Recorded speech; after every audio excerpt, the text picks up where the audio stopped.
Iwe mdarewe. Usade kundibvisa pana Mwari wanzwa ka. Ndokumbira hangu $30 andakupa iwewe nemwana wako. Kasikai kundipa tione. Seka iwe mbwa. Handidi zvinzwa futi izvozvo. Anotorera mara zvako hange ndiani yeye. Uzvitsure mugenga iwe kunzwa. Mukufunga kuti ndiri kuita zvekutamba nemi handitika. Ndati pay me back my money now. Ndatolodza project inokuda kuhudofo hwenyu imimi. Kasikai, pay me back my money or else I'm going to report this issue to the police. Ramba izvenyu muone. Iweka kumeso kwako kumbishi wazwaka enda komangareko unoda tinotore basa nazvo baiso nyango wakati vanosiye polisi yese panapa kana makoni polisi yese munodondikuona ba kana makuda kusunga inini regeka ndotoda air force chaiyo nokuti ground force warumeka mbofe makandikuona ba haundiziwe musheba iwewe tatadzike siso he I want my money back. Ndamhanyiswa kumaofisi uko ndichinzi ndiri kutaura nonsense. Ndatobva anohanza vachada kundiona futi ikoko. Vanopenga zvanhu vacho ivavo. Vanongogaira sina nabasa. Leo mana, isi takupa information manyama. Waudotanga kuita zvako zvekungapi. Uzvitsure mugenga iwewe. Ukunzwa mfana wangu. Tapoiriwa papi kesiso. Chinge utatokubatsira zvinhu wani. Warume soka. Uyu chere.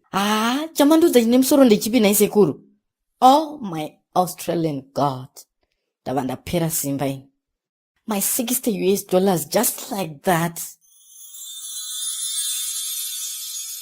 So it's very simple, Sekuru Washomboli. Nemiwa Sekuru Baba Washomboli. So I got this project kaya ndiri kufanira kuita iyi ne-NGO yandiri kushandiraka.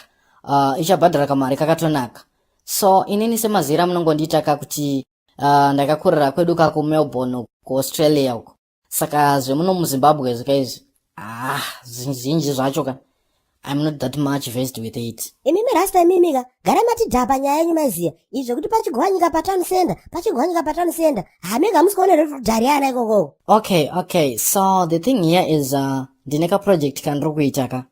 And then ndiri kudawo munhu ane SRB yakasimba chaiyo ka, meaning kuti ndiri kuda munhu ane strong rural background. Then poita one person ane ghetto information ka. Vondibatsira nima ise 2 andinawo. Then mumwe nemumwe wenyu ka ndichampa $30 yake, which means imimi Sekuru Washomboli mondibatsirane ise yekughetto, then imimi Sekuru Baba Washomboli mondibatsirane iyi yekuruzevha. Yes sire, you have come to the baddest place me brother. Me I go help you with your thing. Ahoy. Iwe mbomira upuita wazwaka. Okay, hinde ichizwerege. Vunza. Okay. Saka hanzi panapa chii chingaitwa kuti tipedze uroi mumarural areas emuZimbabwe munomu. I need you kuti mu-outline zvese zvamunoziva kane zvenyaya iyi. Izvozvo chete.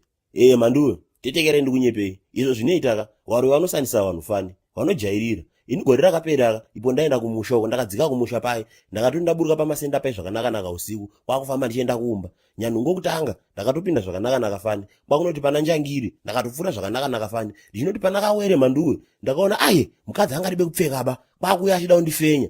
Munoziva manduwe ndakamupunzumura bhutsu pauma apa. Ndakabva ndafumira kukiriniki kotarisa munhu anenge achihwara nomusoro. Ndobva ndaziva kuti ndiye. Ndada kumupamidza pokare. Okay.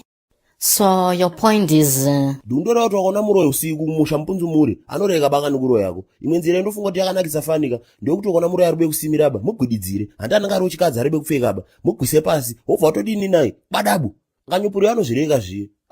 Okay. Aiwa ndiri kurekodha hangu nefoni yangu. Ndozonyatsogarira pasi ka. Because ndikazonyatsoma-stretcha ma-essays acho ka.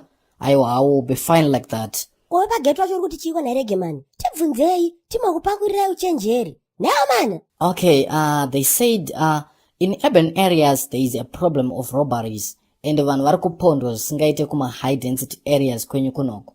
Obvious ka kwedu kuna Southampton ukoko. Aiwa, hatina problem yakadaro. Saka imimi ndimi mungatoziva. Hanzi topedza say these kind of criminal activities mumageto. Malaita ya king man. Ngatingoti mbavha yese inenge yabatwa ka. Takanodambura maoko nemakumbo aziya. Tikabata mbavha marias. Ngatifekedze time uru. Toribatiza. Then tongopisa munhu wedu. Takaenda. And then ndiri kufunga futi kuti mbavha dzichiita basa rokugara vanhu dzichiponda dziyadziya. Padzinobhera nebhabhilani waiziya. Takanoenda nerweseri. Takanodzibvisira bheu. Then yakangosvika kurekesheni. Takanoibhena nemoto. Takanoiuraya. Kunzwa mfana wangu. Aiwa, nice. Okay, Sekuru Washo. Thanks wena. Chiregedza kandibva ndangoita transfer yemari dzacho kufoni kwababa venyu. Rasta, handidzine mari dzemufoni mevanhu inini. Vanhu esa ndakamitira madhiraka, vanotongoti oka ndiwe cash. Donha munenga rege mani. Okay, Sekuru. But ndaona ndarova project kudarika vanhu vese. Inini chiregedzai ndimhanyika. But why musingabatsirike vanhu imimi? Kodai manga musingazive madima atauraka? Kana muine nzara yemarika, ndongokubatsirewo zvangu. Next time toyamurana sei manje kana zvakudai so? Haiwe shaiwe, dzimwe hanga dzinotisa kudaro waiziya. Vakaida kuti mari ichienda shati tichizoti tikuinidha mujeni munomu. Zvimwe zvacho onerawo regewo. Uri munhu mukuru wani. Vazukuru vedu mungoswera muchingobanda patakakutarisai, isu tichivabikira kunoko. Zvimwe zvacho zivirawo iwewe sha. Izvo tatete zvozvo mandiwe ndizvozvo. Kana zvakubhoya tibanzureka muzvindopera. Enda utsvaka mwana wokushandisa kwete nini mwana wangu uyu. Shotiro ikweyo. Zvayarambira mudenga ndabata shaya. Muri yangu noipe zvandakarima mashanga. Ukubatsa rakapera kuye kwandaishanda. Ndakaba zvipikiri ndikanzifamba. Makore masere ndichishanda ndakangobva ndichifamba. Kana zano ndarishaya hazvisi kufamba.